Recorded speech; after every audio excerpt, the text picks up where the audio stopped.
Hey guys, what is up and welcome to the YouTube channel. So in today's video, we're going to be checking out round 6 of the Virtual Drift Championship. We head to the Japanese race circuit of Okayama, and yeah, this track layout based off a real layout is actually, you know what, it's amazing now. I actually love it. It's one of my favorite drift layouts on Assetto Corsa. I've done a video on this before, but yeah, it's definitely one of my favorite drift layouts. So this type of track is quite important to make sure you get a really good lead line, just like in every single VDC event, as it really allows the chase driver to be able to get nice and up onto the door. The judges, you know, they prefer us as lead drivers to be able to do the best possible lead run, so that we can have a good chase run, which would be a good show for the people watching on stream. And that's kind of the importance of the lead run. I don't really think I've kind of gone into too much detail about the whys and buts of why we have really good lead runs and why I'm always kind of talking about it, but maybe it's a topic for a video down the line. Yeah, if that's something you guys would like to hear more about, put it down in the comment section below. But without further ado, let's check out our qualifying. We end up qualifying 3rd place with a 93.3. This particular run, you know, as we go through the start line here, I just want, you know, we had a 93 on the board. I just wanted to match it again, so a massive flick initiation, and we get a little bit, you know, a little bit off the cone there, not too far out towards the wall, could be a bit closer there, transitioning back across the circuit, back again for the little mangy section, I suppose you could call it. Massive angle here up towards the wall, absolutely pinned on gas, get it to the inner clipping point here, transition into the final inner clipping point and out towards the end of the finish line. And yeah, that run got us 93.3. Obviously we had a 93 beforehand, so it was a fantastic tiebreaker to have, and that qualified us in 3rd place overall. 1st place was Zach O'Sullivan and 2nd was Lazam. So kind of a different mix-up of qualifying drivers so far this season. I don't think we've had a very consistent top qualifier for every single event. I think one driver qualified first, alright, but other than that, we've been probably the most consistent in qualifying, you know, qualifying top 3, I think 5 out of the 6 rounds or something like that, so that's pretty good going. I'm pretty happy with that. So for our top 32 battle, we end up battling Brian Garcia in his Aston Martin. It's really cool to see different cars and unique cars like this. I think that's kind of the beauty of the virtual world. You can kind of build any type of car you want, despite the fact that everyone decides to still pick S chassis like me. Anyway, yeah, so for our top 32 battle, we end up going against Brian Garcia and his Aston Martin. Yeah, going through the chicane again, lead run, just do the same thing every single time. Because we did qualify 3rd, we are leading in. Brian obviously going to chase us. A massive left foot brake there by me, not intended for me to do that. And yeah, look, just trying to do a good lead run for the remainder of the track. Brian doing a bit of a weird wobble on initiation, on the transition there, and going into the inner clipping point here again.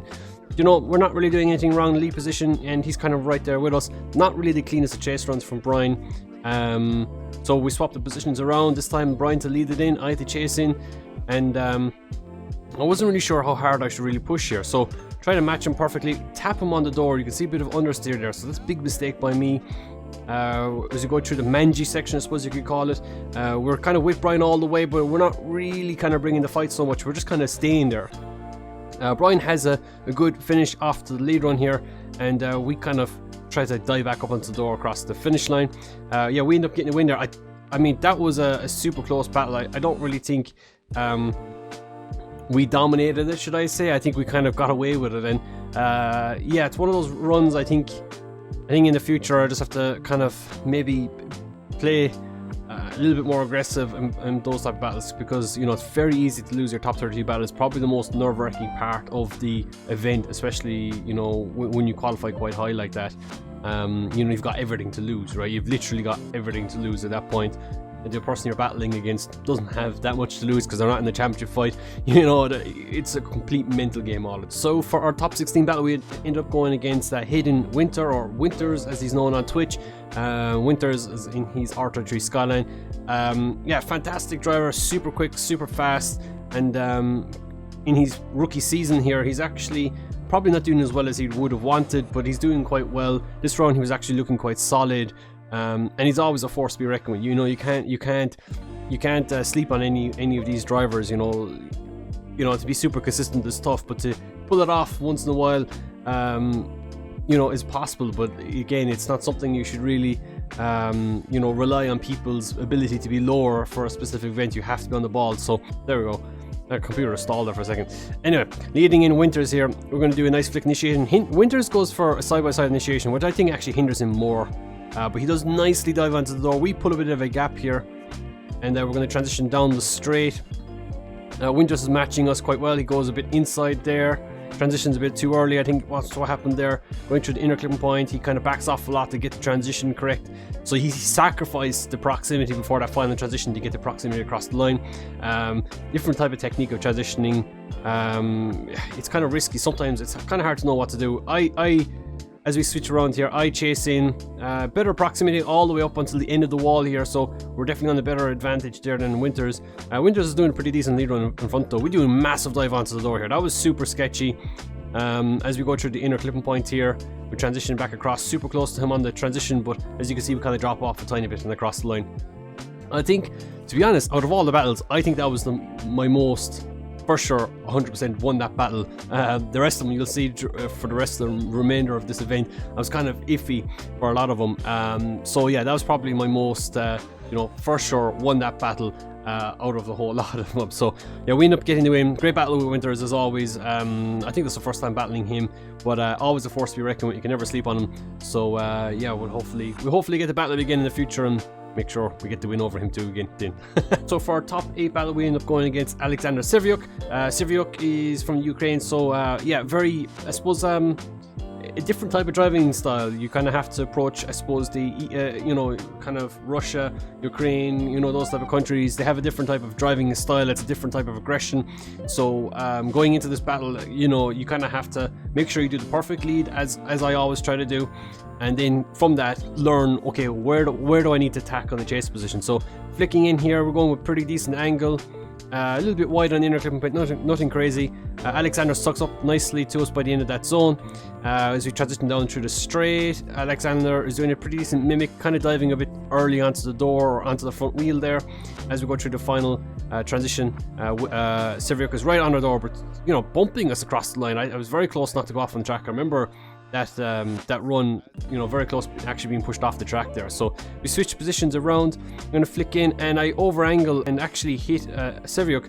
Sevyuk was quite slow in that area, so I was kind of lucky not to actually collect him completely, but we kind of correct it quite nicely, and we kind of dive nicely onto the door here for the remainder of the track through the final transition here. This is where I was kind of struggling at to try to do a lot to get back on the door, but he was quite shallow on the angle after that transition, which kind of gave him a bit of an advantage leaving up towards the finish line. So the judges thought it was too close to call, and they wanted to see it go one more time, so we end up going one more time again. And yeah, here we go, leading from the start line again. We're going to do a massive flick, this time with no handbrake. Trust me, I didn't even use any handbrake. As you could see, we pull a gap on Sevyuk, who wasn't expecting that. And down the back straight again, flicking it back across, nothing crazy there. Sevyuk sucks back up onto the door by the wall. He's right with us. He's going to do a nice transition behind us here again, and we're carrying massive angle here across the finish line. We're not just carrying massive angle across the finish line, we're carrying massive angle through that little zone. So that's really helping us out, I believe, because we were opening up ourselves for people to get on our door across the finish line, whereas other people weren't kind of giving that opportunity to me. And I think that's one of the things that the judges noticed. So switching positions this time, I'm to chase in Alexander for this one more time battle. Alexander's going to do a flick in. This time I was expecting him going slower, but he didn't. He actually went in a bit quicker this time, so I had to kind of accelerate on the gas a bit earlier than what I was expecting, and to really try and suck up onto him. So down the back straight here again, I'm trying to manage it as best as I can, and we get back onto his door. He's quite quick after that final transition on the back straight, and we kind of cut up the transition like what Winters did to us, and kind of really try and maximize the proximity across the finish line. And yeah, that was enough for us to get the win. Again, a very super close battle, could have gone either way, but I think our lead line again working out in our favor. The fact that he made a mass mistake on the initiation in the chase position really helped us out. And yeah, that gave us the opportunity to move on into the top 4. So for our top 4 battle, we end up going against my Pro Academy teammate Reese Tatterson. Reese, fantastic driver, great friend of mine and my teammate. So this battle was all to play for, and this was kind of for the championship. By this stage, the top 4 drivers in the championship were in the top 4. So I was in it. Reese, who's currently 4th place in the championship this time, was in it. So was Victor Alves, who was 3rd in the championship, and Tikon too, who was 2nd. All 4 of us were in the top 4. So it was super important here that, for me personally, that for the championship race, that I would beat Reese and then go on into the final and then beat whoever I'd meet there to kind of extend the championship lead. It was important for Reese to be able to beat me and do the same thing to be able to get kind of back into the fight. So this battle was a bit of pressure on both parties for sure, but as we lead in here through the chicane, again, all I had to do was do the really good lead line, but Reese has the same setup as me, or the same car as me pretty much, so you know, he's right on the door from the get-go. Look at that, super aggressive, a little twitchy there. I don't think it was the smoothest he could have been. Down the back straight we go, and he's right with us all the way. A little shallow there on the chase line there, but he really sucks back up onto our door again, and across the final transition he gets nicely back onto our door and across the line. A great chase run by Reese, and really had to, you know, put everything on the line to be able to kind of pull at least the one more time out of this. I think by that stage, unless Reese did a massive mistake in the lead position or I made a massive mistake in the chase position, you know, it wasn't that clear cut at that point. So swapping the positions around, here we go, leaving the start line. This time Reese to lead it in. We're chasing in Reese, my teammate, and we're going to flick it in. Reese kind of over angles a tiny bit, but he gets back nicely onto that angle. Doesn't really affect him too much. We're not as close, but we're definitely smoother in the chase position for sure. So I think tit for tat, we could swap those around. I go super inside there, but Reese kind of angles up there weirdly. Didn't even spot that.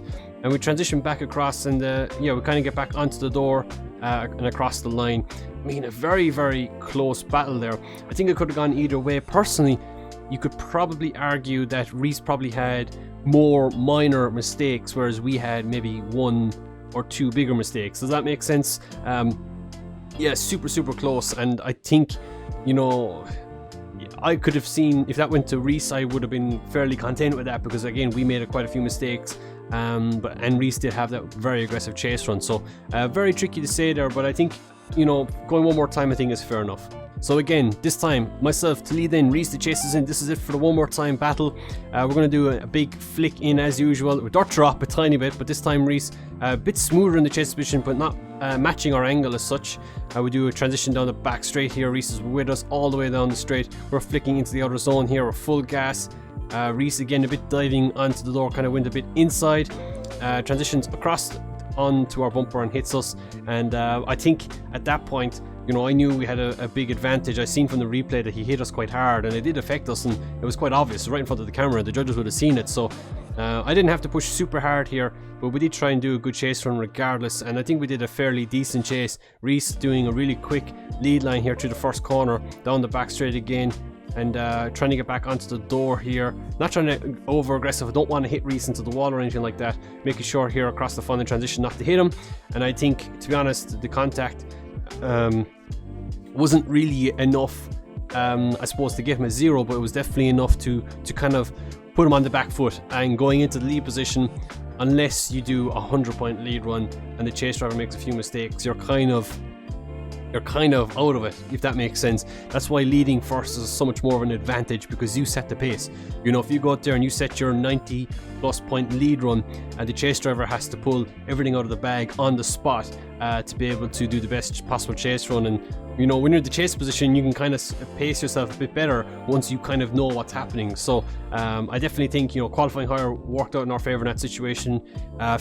It's probably one of those battles that if it was Reese leading him first, that he could have ended up winning this battle. You know, it's hard to know with drifting sometimes, you know, what's the best strategy. Is it better to be the leading driver first or the chase driver first? You know, there is that kind of mindset that goes on with drivers sometimes. So it's quite an interesting topic, I suppose, and maybe another thing we can go into and talk about some other time in the future. So for the finals, we end up going against Tikhon Poleski, my nemesis. And there's no point in much introduction here. We've battled him many times this season so far, and he's literally passing us out down the straight. So we flick in, big initiation. He has a weird wobble in the chest position. I don't think he was expecting us to carry that amount of angle. Out towards the wall, Tikhon's right there with us. He's a bit wavery, you know, he's not super smooth. This is not the Tikhon that we're used to seeing. And he gets back onto our door again here. We running the wall through the inner zone here. Tikhon transitions nicely and pushes us across the line. A fantastic chase run there, but definitely not one of his best. And I think he was aware of that heading into this lead run. You know, I don't think he was the super most confident Tikhon that we'd seen earlier on in the event. So chasing it back in, he over angles this time. And we get back onto his door here. It doesn't really phase us that badly. He reaches that wall super early. Down the back straight we go. And kind of do a nice little dive onto him here, carrying more angle than Tikhon at this point. getting through the final transition. I caught up the proximity a tiny bit, but he doesn't really carry a huge amount of angle across the finish line, so we weren't really able to close up that much. So yeah, look, a great battle with Ticon as always, a fantastic driver, but it wasn't enough for him to get the win. We ended up getting the win. We ended up finishing first place overall, and Ticon ended up finishing second. So that allows us to extend our championship lead by another 15 points, I believe, which brings us up to a 50-point lead over Ticon in the championship, which is super important for us. So yeah, it's all to play for in the next 2 rounds. So guys, that's going to end it for this video. I hope you guys enjoyed it. Put it down in the comment section below. What was your favorite battle throughout the event? Do you agree with all the calls that you've seen tonight? Of course, some of those runs, you know, it could have gone either way.